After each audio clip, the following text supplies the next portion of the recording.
Welcome back. Today, we're diving into a seriously fascinating explainer. We're going to break down the exact step-by-step journey of building capital completely from scratch.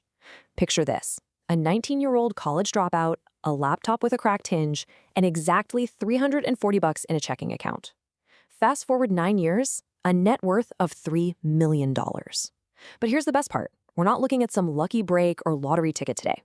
We're unpacking a highly specific, replicable blueprint for building scalable business systems. Let's get into it. So, here's our roadmap for the journey. We'll be hitting 5 key parts: ditching the script, the time trap, the leverage shift, scaling up, and finally, the real cost. All right, part 1, ditching the script, losing the permission structure. To really ground us, let's look at the chronological reality of this build. Imagine you're 19, you unenroll from college, and suddenly, poof, you completely lose what our source calls the permission structure.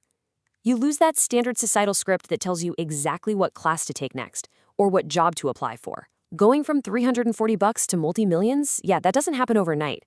It is a grueling, decade-long build born out of pure necessity. You're going from just surviving to running an agency, to cashing out, and finally achieving total systemic wealth. And man, those early years are rough. You're dealing with intense social and statistical pressure. Just to pay rent in a shared Craigslist apartments, our subject was working a coffee shop job making $14.50 an hour. And the data from the Bureau of Labor Statistics paints a pretty stark picture. The median earnings for a worker with some college but no degrees sit around $46,000, while a bachelor's degree bumps that up to over $77,000. That massive statistical gap, that's the visceral reality your family worries about. That is the awkward subtext of literally every single Thanksgiving dinner conversation. So, how on earth do you bridge that gap without the degree? Well, you try things. And at first, you're going to fail at them. The source talks about a dropshipping store that made a whopping $217 before completely tanking, and a freelance gig ruined by massive scope creep. But here is the major takeaway. Failure is information, not a verdict. Those early flops weren't the end of the road. They were just the raw, necessary data needed to pivot toward a model that actually worked. Which brings us to part 2, the time trap, surviving to building. This step-by-step transition plan is absolutely foundational. You don't just magically leap into wealth. Step 1 is simply funding your life with a basic job. Step 2 is building proof. For example, starting out freelance video editing for local businesses at $150 a pop. Once you've got the competence down, you move to step 3, productizing those outcomes. And finally, step 4, you scale the entire system. $5,200. That was the revenue from the very first successful month of freelance editing. Now, hitting this number wasn't about suddenly being able to afford fancy name-brand groceries. It was way deeper than that. It served as undeniable psychological proof that the standard 9-to-5 script wasn't the only script out there. It proved to his own brain that an alternative was actually possible. And that specific realization triggers a massive structural shift in thinking. There is a world of difference between being a freelancer and being a true business owner. When you're selling your time, your income completely caps out at the hours you can physically stay awake to work. That income ceiling, it starts to feel exactly like a floor. But selling systems, that relies entirely on the gap between your production cost and your price. It's totally scalable, and eventually the beauty is it runs without you. Let's move on to part 3, the leverage shift, selling outcomes. To cross that gap from freelancer to business owner, you have to execute what's called the leverage shift. This becomes basically mandatory when you hit a competence plateau, which in this case was around $22,000 a month. You suddenly realize that just hoarding your leftover cash will take like 16 years to hit $1 million. So the shift requires you to transition from selling hourly services to selling a fixed price, fixed deliverable outcome. Because think about it. Clients don't actually want editing, they want the result. They want viewers and leads. So instead of pitching basic video editing, the offer transformed into a $4,200 90-day content system for brands. Now that is a real structural change. But to make that structural change actually work, you have to face some uncomfortable business math. Let's say you have a $275 project early on in this transition. You pay a skilled subcontractor $40 to do the motion graphics, leaving you a gross margin of $235. Listen, this gap isn't just freelancing with extra steps. This gap literally is the business. You are paying someone else for the labor while you manage the outcome. All right, part 4, scaling up and exiting. By age 25, that video agency system had incredible retention rates and a rock-solid client roster.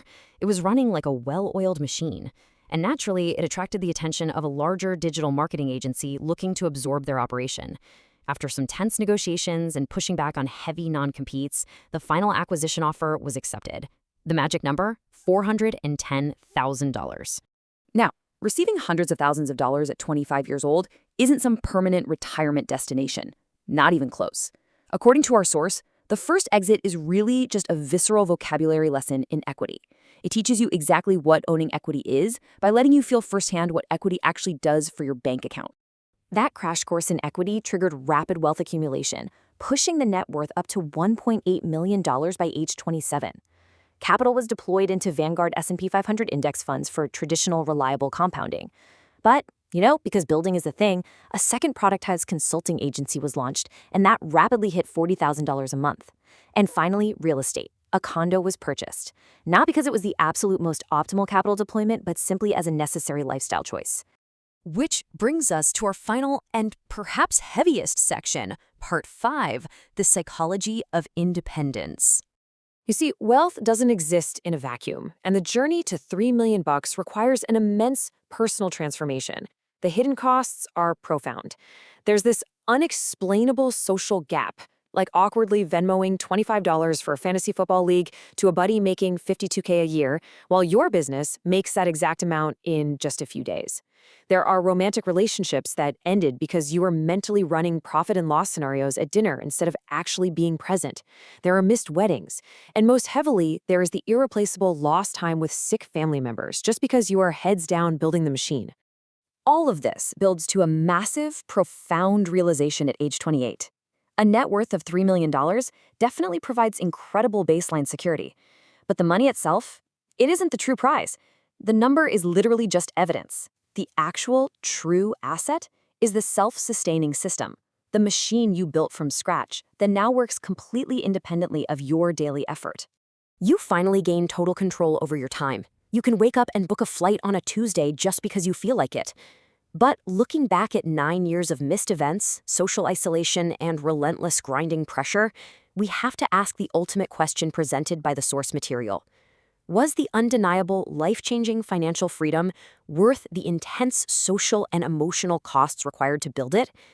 It's a heavy trade-off, guys, and it's one that every single builder has to answer for themselves. Thank you so much for joining me for this explainer. I really hope it gave you some powerful new frameworks for thinking about your own scalable systems. Keep building, and I'll catch you next time.